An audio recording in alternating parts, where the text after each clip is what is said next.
ബംഗ്ലാദേശിൻ്റെ ഇടക്കാല ഉപദേഷ്ടാവ് മുഹമ്മദ് യൂനുസ് വളരെ ധൃതി പിടിച്ച ഒരു ചൈന സന്ദർശനം നടത്തിയിരിക്കുന്നു. അതിനെക്കുറിച്ച് ബംഗ്ലാദേശി പത്രങ്ങൾ പറയുന്നത് ഇന്ത്യയുമായി ചർച്ച നടത്തണമെന്നും നരേന്ദ്രമോദി കാണണമെന്നും ആവശ്യപ്പെട്ടുകൊണ്ട് ബംഗ്ലാദേശ് നേരത്തെ ഒരു കത്ത് നൽകിയിരുന്നു. പക്ഷേ ഇന്ത്യ അതിനോട് പോസിറ്റീവായി പ്രതികരിച്ചില്ല.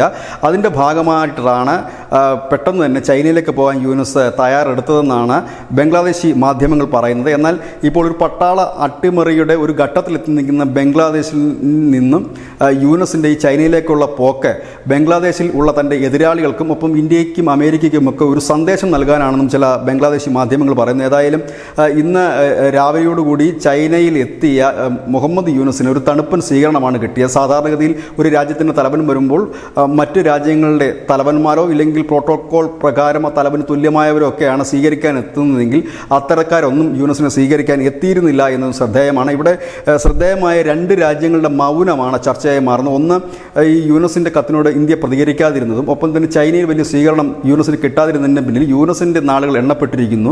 യൂനുസിൻ്റെ ഭരണകാലാവധി ഏതാണ്ട് അവസാനിക്കുന്നു. അവിടെ പട്ടാള ഭരണത്തിലേക്കോ ഇല്ലെങ്കിൽ മറ്റൊരു ഭരണത്തിലേക്ക് എത്താനുള്ള സാധ്യതകളെക്കുറിച്ച് തന്നെയാണ് അന്തർദേശീയ മാധ്യമങ്ങൾ പറയുന്നത്. ഇതിനിടയിൽ റോഹിംഗ്യ വിഷയം ചർച്ച ചെയ്യാനാണ് യൂനുസ് ചൈനയിൽ എത്തിയത് എന്നൊരു വാർത്തയും പുറത്തു വരുന്നുണ്ട്. മുൻപ് ഈ മ്യാൻമാറുമായി റോഹിംഗ്യ വിഷയങ്ങൾ ചർച്ച ചെയ്യുന്നതിന് മധ്യസ്ഥത വഹിച്ചത് ചൈനയാണ്. അതുകൊണ്ട് ഒരിക്കൽ കൂടി ചൈന മധ്യസ്ഥത വഹിക്കണം എന്നാവശ്യപ്പെടാനാണ് യൂനുസ് എത്തിയത് എന്ന് പറയുന്നു.